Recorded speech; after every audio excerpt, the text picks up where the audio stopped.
सूजी, आटा, बेसन, घर में रखी चीजों से बनेंगे आज गणपति जी के स्वागत के लिए 3 प्रकार के लड्डू, जो आसानी से घर में बनेंगे और भोग भी लगाएंगे।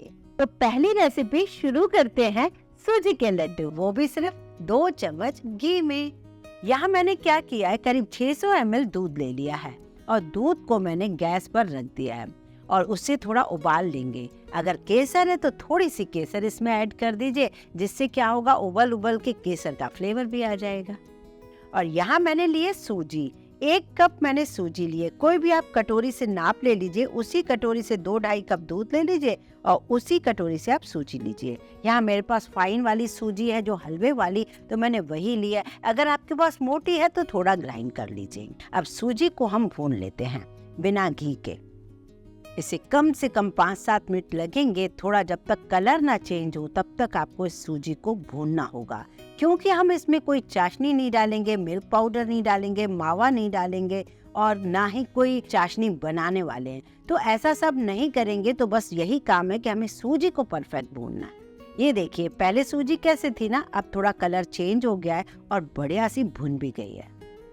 यहाँ दूध भी बिल्कुल अच्छे से उबल गया है और अब ये करीब 500 ml ही दूध बचा है। दूध को थोड़ा सा ठंडा कर लेते हैं, मतलब एकदम उबलता हुआ दूध नहीं होना चाहिए। दूध जब थोड़ा सा ठंडा हो जाएगा तब हम इसमें सूजी डालेंगे। अब ये जो गरम कढ़ाई है ना, इसमें 1 कप मैंने नारियल का बुरादा था, उसे मैंने थोड़ा भूनने के लिए रख दिया। बस कलर नहीं चेंज करना है, हल्का सा भूनना है, जैसे उसका फ्लेवर बिल्कुल बाहर निखर के आ जाए। ये दूध इस तरफ ठंडा हो गया है, मतलब गुनगुना रह गया है। अब मैंने जो सूजी भून के रखी थी ना, वो इसके अंदर डाल दी। ऐसा करने से थोड़ी मेहनत जरूर लगती है, पर यकीन मानिए बिना मावे के ये लड्डू ऐसे लगेंगे जैसे रबड़ी या मावे के लड्डू हैं। अब इसे देखिए, कितना काफी सॉफ्ट है ना, लेकिन जब ये रखेंगे ना बहुत ही अच्छे से थिक हो जाएगा। अब हम इसे ढक देते हैं 10-15 मिनट के लिए। ये नारियल का बुरादा भी बहुत अच्छे से भुन चुका है, खुशबू आने लगी है, कलर चेंज नहीं हुआ है। ये सारा काम मैंने स्लो गैस पे किया है। अब मैं इसे भी निकाल के एक तरफ रख देती हूँ। अब इसे मीठा करने के लिए हम चाशनी नहीं बनाएंगे, लेकिन किससे मीठा करेंगे, बात है ये। तो आप किसी से भी कर सकते हैं। शक्कर बूरा ले सकते हैं, जो मार्केट में आराम से मिल जाता है। कास्टर शुगर होती है, वो आराम से आप यूज कर सकते हो। पिसी चीनी यूज कर सकते हो। लेकिन आज मेरे घर में मिश्री थी, तो मैंने जो लंबी मिश्री होती है ना, धागे वाली, और उस मिश्री को मैंने ग्राइंड कर लिया। आप जो भी लेना चाहें उसे 1 कप चीनी को ले लीजिए। अब मैंने मिश्री को कूट लिया, जो मोटे मोटे पीसेस थे वो हटा दिए और ये बढ़िया से पिस गई है। अब 15 से 20 मिनट हो गए हैं। ये देखिए, जो सूजी हमने दूध के अंदर डाली थी ना, वो काफी थिक हो गई है, बिल्कुल रबड़ी और मावे जैसी। अब इसकी फिर से भुनाई शुरू हो जाएगी। उसी कढ़ाई में हम फिर से भूनेंगे। अब हम तेज गैस पर रखेंगे और इससे दानेदार होने तक भूनेंगे। इस तरीके से करने से क्या होगा, मावा वगैरह बिना डाले भी ये ऐसा लगेगा कि बिल्कुल मावे वाले लड्डू हैं। अब आप इसमें डाल दीजिए 2 टेबलस्पून घी। नॉर्मल अगर छोटा चम्मच है बहुत, तो 3 से 4 चम्मच डालेंगे। अगर चम्मच बड़ा है तो 2 चम्मच डाल दीजिए। मतलब यूँ समझ लीजिए 2 टेबलस्पून घी कम से कम इसके अंदर लगेगा। बस अब घी के साथ इसे भूनते रहिए। कभी फ्लेम फुल कर दीजिए, कभी फ्लेम स्लो कर दीजिए। शुरू में लगेगा कि ये दानेदार कैसे बैठेगा, हो जाएगा, थोड़ा टाइम लगेगा बस।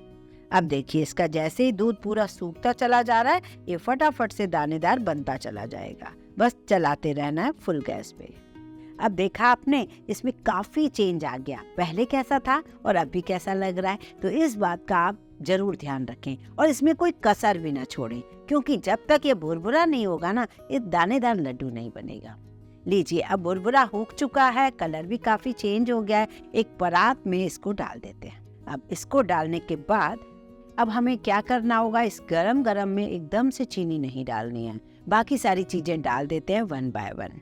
जैसे ड्राई फ्रूट डाल सकते हैं, इलायची डाल दीजिए, नारियल का बुरादा डाल दीजिए। अब इसे थोड़ा सा ठंडा होने दीजिए, मिक्स कर दीजिए। जैसे ये हल्का ठंडा रहे, पूरा ठंडा नहीं करना, हल्का ठंडा रहे, तब चीनी डाल दीजिए। और चीनी जो पिसी हुई, जो मिश्री पिसी हुई मैंने डाल दी है, उसे मिक्स करने के बाद आप 5-7 मिनट के लिए इसे ढक के रख दीजिए। ऐसा करने से क्या होगा, हल्का जो गुनगुनाहट थी ना उसमें गरम, तो उसमें जब चीनी डल जाएगी ना तो स्टीम लग जाएगी और ये हमारे बांधने लायक हो जाएंगे।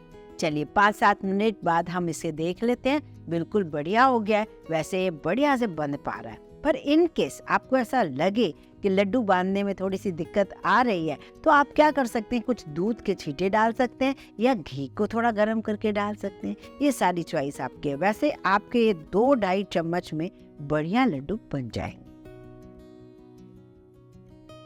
तो अब ये थोड़े ही लड्डू बनाए हैं, इसलिए मैंने थोड़े दूध के छींटे डाल दिए और इसको इस तरीके से बांध रही हूँ। और अगर आप दूध के छींटे नहीं डाल रहे हैं तो ये लंबा स्टोर हो सकते हैं। 15 से 20 दिन तक आप आराम से एंजॉय कर सकते हैं ना रख के, क्योंकि हमने इनकी भुनावट बहुत अच्छी की है। अब इसके ऊपर आप चाहें तो वर्क लगा दें और ड्राई फ्रूट की गार्निश कर दें। ये सारी चॉइस आपकी है। बहुत ही अमेजिंग लड्डू बने और इसे बनाना भी आसान है। आपने देखा ना, थोड़ा सा मेथड चेंज किया तो सिर्फ 2 टेबलस्पून घी में ये लड्डू बनकर तैयार हो गए। अगर आप चाहें तो और मन है तो और खूब सारा घी डालिए, खूब सारा ड्राई फ्रूट डालिए और एंजॉय कीजिए। अब बनाएंगे चूरमे के लड्डू, वो भी आटे से। एक परात या थाल ले लीजिए, उसमें 1 कटोरी भर के मैंने डाल दिया है गेहूं का आटा। अगर ग्राम्स में देखेंगे तो करीब करीब ये 2 से 250 ग्राम आटा है। इसमें मैंने 300 ग्राम डाल दिया है पीला रवा। आप घबराएं नहीं, पीला रवा ना हो तो सफेद रवा, जिससे हम सूजी की इडली वगैरह बनाते हैं या हलवा बनाते हैं, वो डाल सकते हैं। ये जो पीला रवा होता है ये चने की दाल का रवा होता है। टोटल मिला के ये 600 ग्राम है। जिस कटोरी से मैंने आटे नापे थे उसी कटोरी से मैंने आधा कप घी लिया है। अभी आधे से आधा 1/4 इसमें डाल दिया है मोयन के लिए। आप इस तरीके से दोनों हाथों से मिक्स कीजिए। बहुत ही सरल तरीका बताऊंगी कि तलने की भी जरूरत ना पड़े, लड्डू बहुत ही बढ़िया बने। ये घी एक तरफ रख देते हैं, बचा हुआ इसे बाद में यूज करेंगे। अभी हम ले रहे हैं थोड़ा सा दूध। आप दूध को स्किप कर सकते हैं, मैंने थोड़ा दूध इसमें डालने की कोशिश की है, जिससे बहुत ही टेस्टी स्वादिष्ट बने ये लड्डू। अभी भी इसमें कसर है, अभी मैं थोड़ा सा डाल रही हूँ गर्म पानी। आप चाहे तो पूरा ही दूध ले लीजिए, चाहे तो आप पूरा ही पानी ले लीजिए। मैंने थोड़ा गर्म पानी इसलिए लिया है क्योंकि सूजी थोड़ा फूलना चाहिए। हल्का नरम सा गूंथ के हम रख देते हैं, क्योंकि सूजी काफी पानी पीती है। और इसे 15-20 मिनट के लिए ढक के हम कवर करके एक तरफ रख देते हैं। अब चलते हैं हम दूध में से मावा बनाने। चलिए, सबसे पहले मैं यहाँ पर रखती हूँ दूध। 1 लीटर दूध कोई भी आप ले सकते हैं, मैंने कच्चा ही ले लिया है। एक कढ़ाई में हल्का सा नीचे पानी डालकर दूध डाल दिया है। दूध डालकर उसे गैस पर हमें मावे की तरह बनाना होगा। ये मावा मैं इसलिए बना रही हूँ क्योंकि इस समय बारिश का सीजन है और गर्मी का टाइम में मावा बिल्कुल बेकार मिलता है या फिर मिलावट वाला मिलता है। ऐसा ना हो तो इसके लिए मैं आपको घर में बता रही हूँ। 1 किलो दूध को अगर आप फास्ट गैस पर बड़े बर्तन में रख देंगे, बहुत ही फटाफट 10 से 12 मिनट में मावा बनकर तैयार हो जाएगा। बड़ा बर्तन लेंगे तो बाहर नहीं निकलेगा, फुल गैस पर कलर भी वाइट ही रहेगा और बढ़िया सा हलवाइयों की तरह मावा बनकर तैयार हो जाएगा। अगर आप मावा बाहर से डालना चाहते हैं तो फिर तो कोई प्रॉब्लम नहीं, फिर आप ये मेहनत बिल्कुल ना करें। और हाँ, अगर मावा डालना ही नहीं चाहते तब भी आपके लड्डू बहुत ही परफेक्ट बनेंगे। ये देखिए, करीब करीब 12 मिनट हो चुके हैं, 13 मिनट। ये मावे की कंडीशन क्या हो गई है, हमने कोई चीनी नहीं डालना क्योंकि हम फीका मावा बना रहे हैं। और इस तरीके से लूज ही आप निकाल लीजिए और उसे अपने आप ही ठंडा होने दीजिए। इतना सुपर सॉफ्ट मावा आपने पहले बनते हुए नहीं देखा होगा। बहुत ही बढ़िया और प्योर मावा आपने बना लिया है। इसे आप कुछ भी बना सकते हैं। और अब लेते हैं उसी सूजी को, चेक करते हैं कि कैसी हो गई है। ये बहुत ही बढ़िया फूल सी गई है। इसे हमने पहले सॉफ्ट गूंदा था, अभी बिल्कुल परफेक्ट हो गया है। इसे एक बार और मल लेते हैं। मोटी मोटी सी लोई ले लीजिए और इसे बेल लीजिए, जैसे हम पराठे बेलते हैं बिल्कुल उसी तरीके से। ये देखिए, बहुत मोटी भी रोटी नहीं होनी चाहिए, बहुत पतली भी नहीं। एक तरफ मैंने रख दिया तवा और इस रोटी को हम तवे पर डाल देते। किनारे इस तरीके से अनइक्वल है तो वो चलेगा, अपने को कोई प्रॉब्लम नहीं है, गोल करने की जरूरत ही नहीं। और मीडियम गैस पर इन रोटियों को हमें पकाते जाना है। अगर आपको जरूरत लगे तो थोड़ा थोड़ा घी लगाइए, वही वाला जो बचा के रखा है ब्रश से। बहुत ज्यादा घी लगाने की बिल्कुल जरूरत नहीं है। और इसी तरीके से कड़क रोटियां बनाते जाइए। मैं कभी गैस फुल कर रही हूँ, कभी गैस स्लो कर रही हूँ। इस तरीके से बढ़िया रोटी बना रही हूँ। ये देखिए, बहुत ही कम घी में मैंने इन रोटी को सेक लिया है। अब इन रोटियों को थोड़ा सा ठंडा कीजिए और छोटे छोटे पीसेस में कट कर दीजिए। मिक्सर के जार में डालकर इसे पीसते जाइए। याद रहे, मिक्सर के जार में बहुत सारा न डालिए, एक एक रोटी का ही डालकर आप पीसते जाइए। और इस तरीके से जैसे चूरमा होता है उसी तरीके से आप पीस कर इसे निकालते जाइए। ध्यान आपको ये रखना है कि रोटी परफेक्ट पकी हुई हो, कच्ची ना हो। और दूसरा, रोटी ठंडी करके ही छोटे छोटे पीसेस में कट करें। ये बहुत ही आसान तरीका होता है, वरना हमें पूरी कढ़ाई घी की रखनी होती है जिसमें हमें इसके मुट्ठे बना के तलना होता है। पर ऐसे में क्या होता है कि घी बहुत ज्यादा लग जाता है। कई बार हमारा मन नहीं है इतना सारा घी लगाने का, तो हम कम घी में भी बहुत बढ़िया ये रेसिपी बना सकते हैं। अब चाहे तो इसमें मिश्री डालें, चाहे तो शक्कर का बूरा डालें, पिसी चीनी डाल सकते हैं या फिर गुड़ की चीनी भी डाल सकते हैं। मैंने यहाँ पर मिश्री यूज की है। करीब करीब 350 से 400 ग्राम मिश्री है, धागे वाली, जो कि बिना केमिकल के आती है, मार्केट से मिल जाती है इजीली। उसे मैंने दरदरा कूट लिया और मिक्सी में ग्राइंड कर लिया है। साथ में 5-6 मैंने इलायचियां डाल दी हैं जिससे इसी में पिस जाए। इसे भी मैं इसी चूरमे में डाल रही हूँ। घी कम डालना पड़े, थोड़ा गर्म ही रहे ये चूरमा, उसी में आप चीनी डाल दीजिए। अब एक तरफ रखते हैं हम एक पैन, जिसमें वो जो बचा हुआ घी है वो थोड़ा सा डाल रही हूँ। इसमें जो आपको ड्राई फ्रूट डालने हैं इस चूरमे के लड्डू में, उन्हें आप सेक लीजिए। अगर बच्चे नहीं खाते हैं तो बिल्कुल भी ड्राई फ्रूट न डालें, तब भी बहुत टेस्टी बनेगा। अगर ढेर सारा डालना चाहें तब भी आप मन भर के डाल दीजिए। मैंने बहुत ही कम लिया है, 8-10 बादाम और थोड़े से काजू, थोड़े से पिस्ते, सभी को सेक लिया है। अब ये जो नट्स हैं इन्हें मैं कूट लेती हूँ इस तरीके से चाकू से। इसे भी मैं चूरमे के अंदर मिला रही हूँ। यहाँ जो खास बात है ना, मैंने क्या चेंज किया है, इसमें मैंने मावा डाला है। मावा हम हमेशा डालते हैं, पर मैंने ताजा जो मावा डाला है ना, उसकी बात ही कुछ अलग है। ये मावा आप डालेंगे, बाहर भी रखेंगे ना, इसको आप 8-10 दिन तक एंजॉय कर सकते हैं, क्योंकि बिल्कुल ताजा बना हुआ है, प्योर मावा है। और फ्रिज में तो बहुत लंबा चला सकते हैं। अब इसमें जो घी बचा है, आप चाहे तो डालें, चाहे तो ऐसे ही बना लें। ये देखिए, मैं बना के दिखा रही हूँ मिक्स करके, वो आराम से बन रहा है। पर क्योंकि मन की संतुष्टि की वजह से ये थोड़ा सा जो घी बचा हुआ है ड्राई फ्रूट का तला हुआ, मैं इसी के अंदर डाल रही हूँ। ऐसे लगता है ना कि हमने बहुत कम डाला है घी, तो ये थोड़ा सा ऊपर डाल देंगे तो ऐसा लगेगा कि नहीं, हमने काफी सारा डाला। तो वो जो पूरी कढ़ाई भरने की जरूरत थी वो बिल्कुल भी जरूरत नहीं पड़ी। सिर्फ और सिर्फ आधा कटोरी घी से आपका काम हो गया। और लड्डुओं की क्वांटिटी बनी है पूरा 1.5 किलो। इस सब का परफेक्ट नाप मैं नीचे डिस्क्रिप्शन बॉक्स में डाल दूंगी कि कैसे ये लड्डू 1.5 किलो बने। इन लड्डुओं को इस तरीके से हाथों में डालकर बांधते जाइए और इन्हें अच्छे से ठंडा करके एयर टाइट डब्बे में रख दीजिए। तो कैसी लगी आपको ये लड्डू की रेसिपी, कमेंट करके जरूर बताइए।